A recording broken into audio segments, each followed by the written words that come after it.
CyBorgs Art and Open Source, an artistic approach on how to stay golden. And please give our speaker Leo a warm round of applause.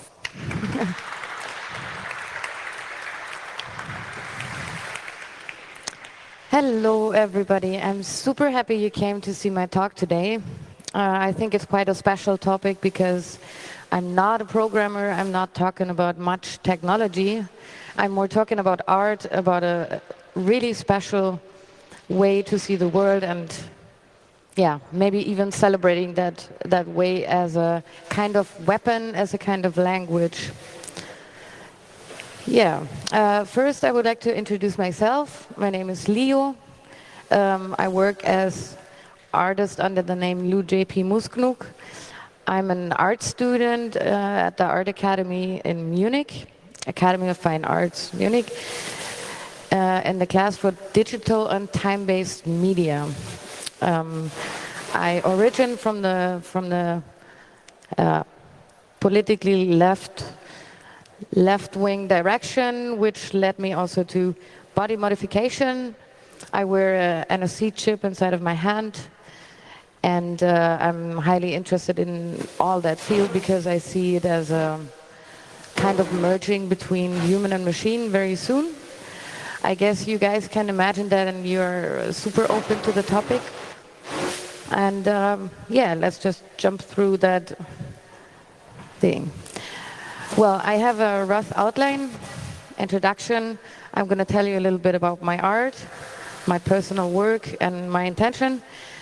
Then I would like to try to talk about the definition of art, which is not really easy. I would like to show you some artists. The talk right after me contains some I'm a big fan of as well. I would like to talk about my personal autism theories. Leider viel Noise auf dem Mikrofon. Jetzt habe ich hier ein anderes. Okay. Hallo? Oh, viel besser. War ich zu laut?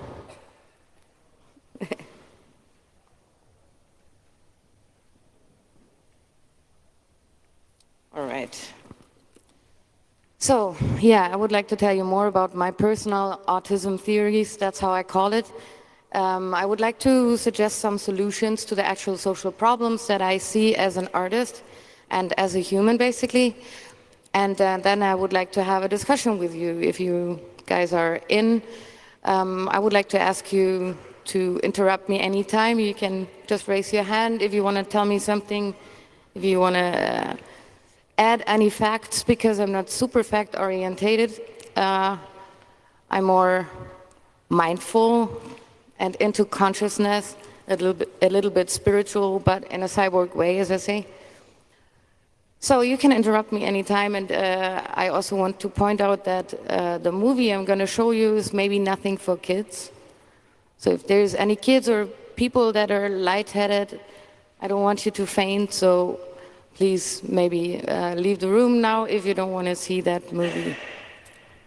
Yeah, I think I'm going to start with the movie. That's a spontaneous, you know what I mean, decision, right? So we have some music and you see what I do. Maybe that's easier.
So I'm gonna stop here. I think you saw what I wanted to use for my introduction.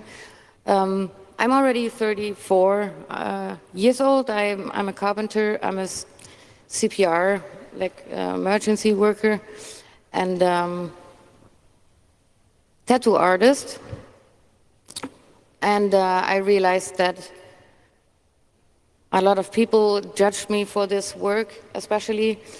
I use it as my example because I can explain my kind of art best in this piece.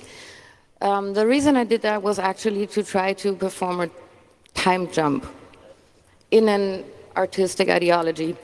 So I made a tattoo, and 3 weeks later, I decided to remove that tattoo. I put it in formaldehyde, and I put it into an art gallery.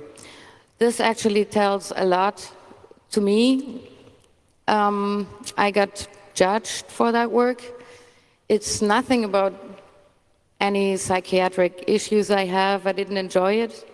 Actually, it was a real hard thing to do for me, but to me it was really important. Because as an artist, you have a lot of pressure. You have to be present. If you guys know Marina Abramovic, she started stuff like that in the 60s already. And yeah, I think she was on a similar road like me.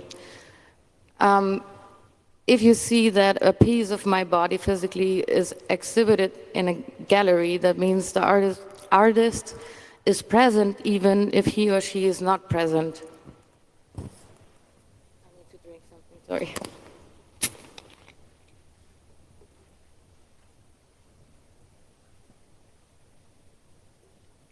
So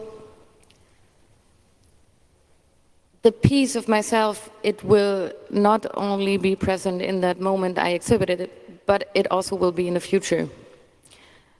That means that I perform a time jump with my DNA ideology. I know is not proper because I think the piece of skin, the tattoo, will not last very long. My DNA might be killed by the formaldehyde, but in theory, it shows that part of me, which is only a little square piece, is already existing in the future. Maybe in some art collection, maybe not, maybe it's gonna land in the trash, I don't know. But the message is that it's important to understand that even a pixel 3 times 3 centimeter of a body of you, of a picture of cells of you, represent all of you. Because if you heard about cell memory, you know that your body is defined out of all the mass of your cells, right? So we are mainly water, and we define ourselves through our minds sometimes. Some people do that even through their bodies. But to me, it's like a never-ending chain. My skin is renewing every night, every day.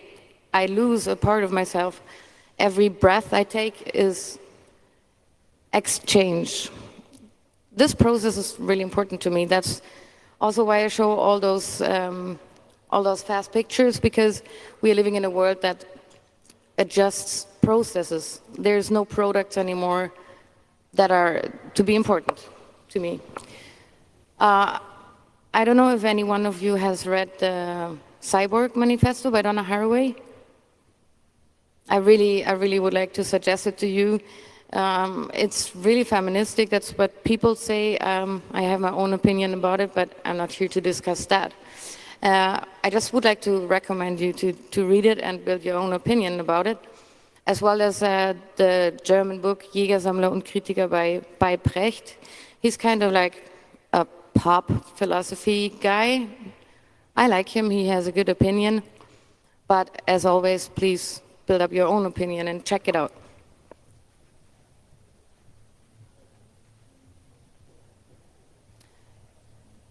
This one is a fancy effect by Apple. I like it.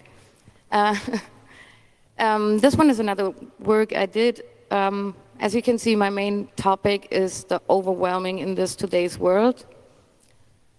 So I built this kind of like ball out of monitors. It's 25 monitors. 26 Raspberry Pis and zeros as well, and it's bound on there with shibari ropes. Those are Japanese ropes, because I think in times where we have to question AI and humanity, collective intelligence, cloud uploads, you imagine what I mean. I think the most important question is what's going to happen about authority. I mean, if I lose my leg, and my leg is going to reproduce, still I'm 75% roughly of myself if I see myself as a bunch of cells. But the rest of it, it's going to be metal maybe, or some high prosthetic device. How much of me is going to be still me? Since I believe in a cell memory, I think the question is, which leg is going to win? I mean, if the right one is not real, the left one is real, and me and my brain is steering both of them. What if the right leg decides to go another way suddenly because it's maybe metal and not part of me, or is my body going to adapt it? Like, for example, I think the chip I have, it's kind of like collaborating in a weird way with my body, because I'm weather sensitive. I bet a lot of you know that from themselves. If I have a scar tissue, whatever, and it's going to start to rain, it's going to get itchy, it's going to feel funny, stuff like that. The same happens to me with the tissue around my microchip. Once I get close to magnets, I talk to many people, and they told me they believe that could be possible because there's metal inside, right? That's logical. So if I imagine I had a whole leg, or maybe even more, a whole torso, whatever, in the very far away future, I wouldn't really know what would happen in questions of authority, how much of myself is going to have control over the rest. And if I lose half of my brain, it's going to reproduce in a computer. What decisions are going to be made different? Yeah. The work over here is exactly discussing that through some symbolism, because you can see those ropes. They're used in bondage. You maybe know that from the BDSM and fetish area. And I wanted to show that those videos all around the ball, which are half machines, like war machines in the building, in the making by companies I don't have to mention.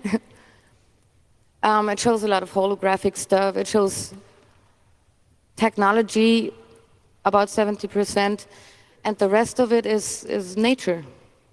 I mean, I put some videos of bees and stuff. I think it's really hard to describe art. You should step inside to understand, but I think the overwhelming of the actual world is a big problem. It's going to be a big problem. And I think you can also see the effects already on the kids. I have a son, and I remember when he was 5 years old, I showed him a bunch of photographs, you know, like physical photographs. And what he did was that move. And the pictures flew away because he didn't understand it's not a tablet. And at that point, I tried, or I started to understand that haptical sensations and all that, it's going to start to change. It's like the body hair changes because we're not in the blistering cold anymore. It's a lot of genetic and evolutionary stuff going on, and I think as an artist, my tool to try to give a sense of what's going to happen in the future to people is make exhibitions. Just talk to them through the language of art. Yeah. So what is art, especially conceptual art? I don't think you don't know what conceptual art is, but I felt the need to show this definition of the internet. It says, an art form in which the artist's intent is to convey a concept rather than to create an art object.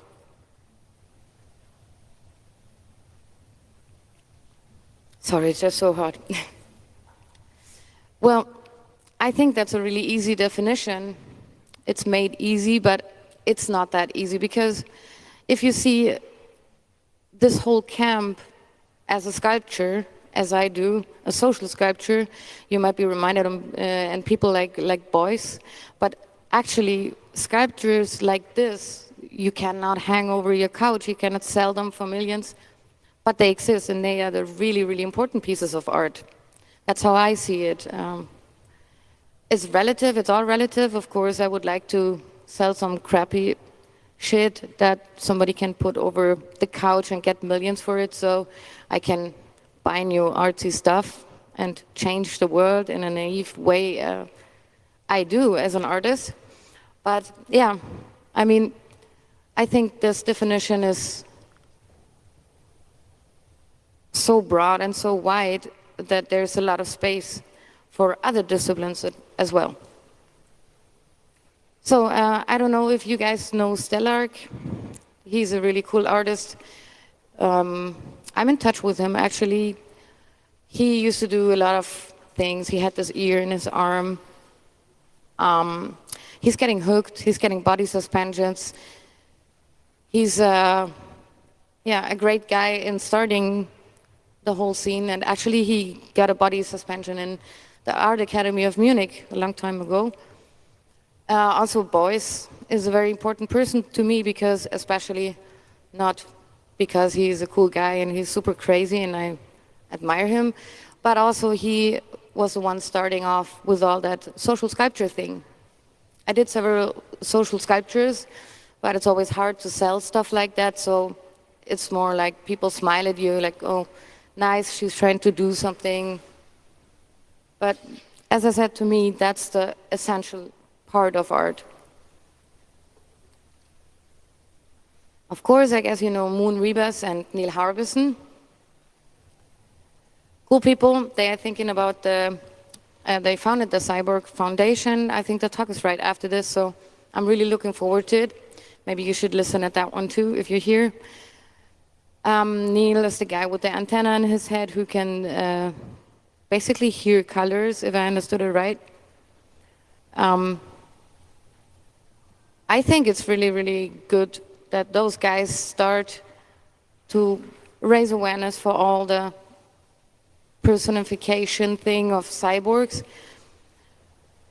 I mean, if you have a body part that is not you, but it's practically inside of you or implemented in some way, that still means it's a part of you, so it should get rights as well.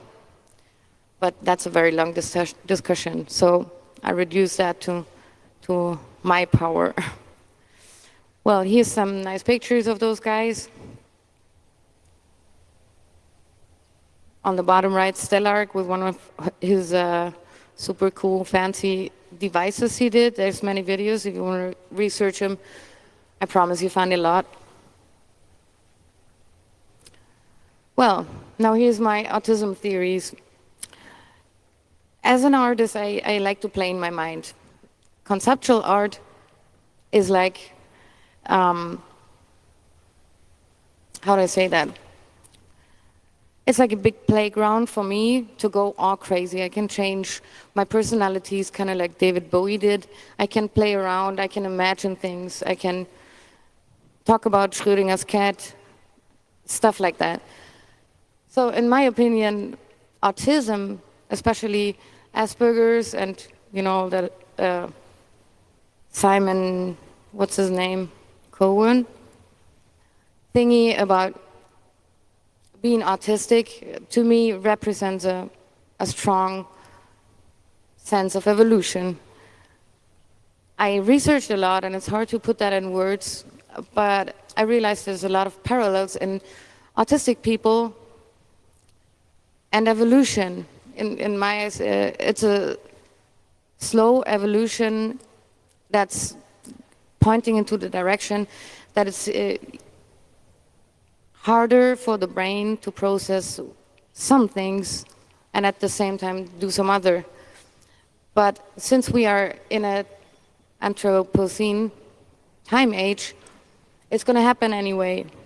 So, of course, if we use computers a lot, of course our kids start to import the haptical stuff.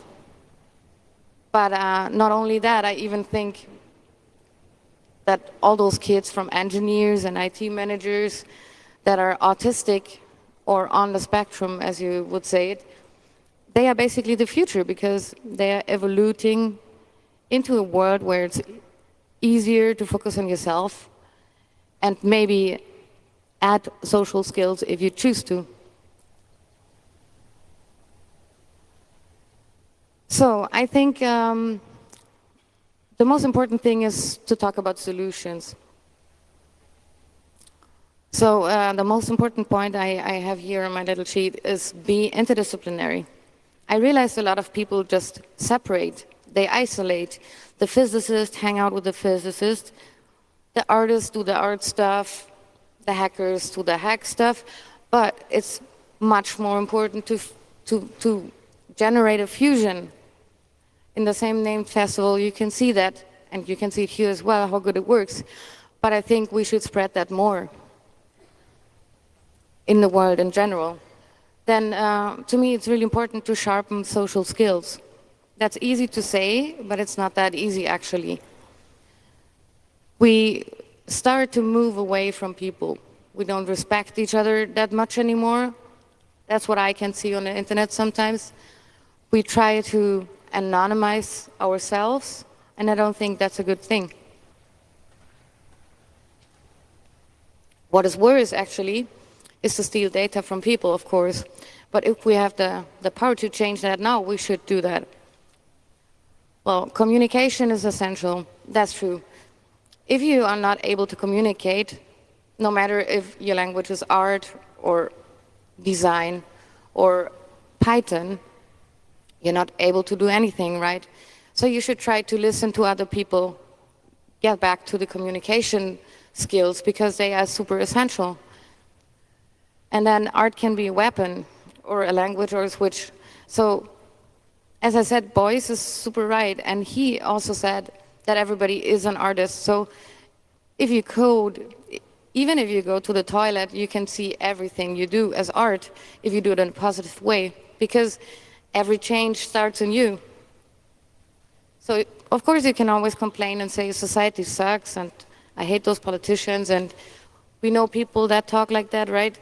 But change actually always begins in you. So if you have this whole consciousness, karma, positivity discussion up, believe it. I think it's true. I mean, there was that story that happened to me a couple of days ago where I paid this super nice guy a beer because he forgot his wallet at the tent. And yeah, you know, he came back the next day, he gave me the money for the beer, and he gave me an extra 5. And he told me, hey, you gave me this, even if I might not have found you and stuff like that. Here, you get the Zinsen. You get this 5 extra, and then I shared it to the next person. And of course, this is the karma chain that will never stop. I think a lot of people still didn't understand that, and it's not as unimportant as you think. Well, not you in certain, but society. And also one point I really observe in every social area. Knowledge has to be shared. Jealousy always returns. So even in the left wing, where people share usually, everywhere, people envy each other. But it's idiotic to do that. If you're jealous about something somebody else reached, it's going to give you a bad feeling. It's going to fuck up your own shit, in English. I think a lot of people still didn't understand that, and it's really important. And yeah, here's Sophia. She's my starting point for any discussion, because I think she's like, I don't know, kind of like Trump, but in a technology way. So yeah, does anyone want to say something? Okay, so as always, if you have something to contribute, we have 2 microphone angels. Because of the recording, you need to speak into a microphone to be heard. So please line up behind the microphone angels or make yourself visible to them, then they may also come to you. All right, there we go, on the stage left. Hey, I liked your talk, and I agree with your premise a lot. And I think since, we're talking about how we're already kind of cybernetic and how media and communication, we're all influencing each other and our ideas are living on, is there something really special you find about about specifically body modification, like what your own personal body has to do with that, if that question makes sense? Like, is there some potency in the body? Yeah, well, I see that really futuristic because, I mean, of course we have wearables and we have smartphones, but to me a smartphone is already a bodily extension because it's a brain prosthetic.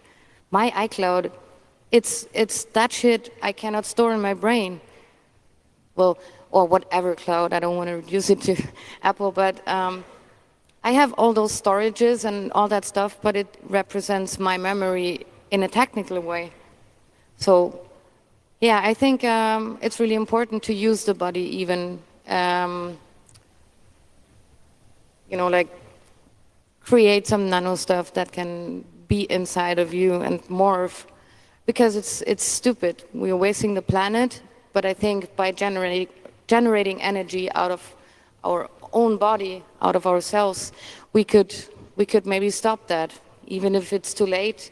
Maybe we could find ways to connect with machines, to use AI to, save voltage, to generate solar cells, to improve productivity in a way it's not going to destroy things, basically. Thanks. All right. Any other questions or contributions? Otherwise, maybe if someone could just volunteer to have a look at the stream, like at the ISC and Twitter, to see if anyone else has a question that's not in the room. I don't think we have a signal angel officially, but maybe someone can step up and become a signal angel temporarily. Otherwise, do you have anything else you want to say? No. That's all I wanted to say. I'm not really good in talking out. I'm more a connecting person, so I'm going to switch the yellow LED on my cardio on. And if you want to come up and talk to me face to face, that's much more interesting, I guess, because I would like to collect all your opinions and kind of like put it into my art, which is not only a narcissistic approach, it's more like collecting a social sculpture out of people like you, because here's a lot of intelligent and skilled people, and I'm really curious about your opinions about all the future stuff I tried to mention. Thanks for coming. Anyone else? Okay, please.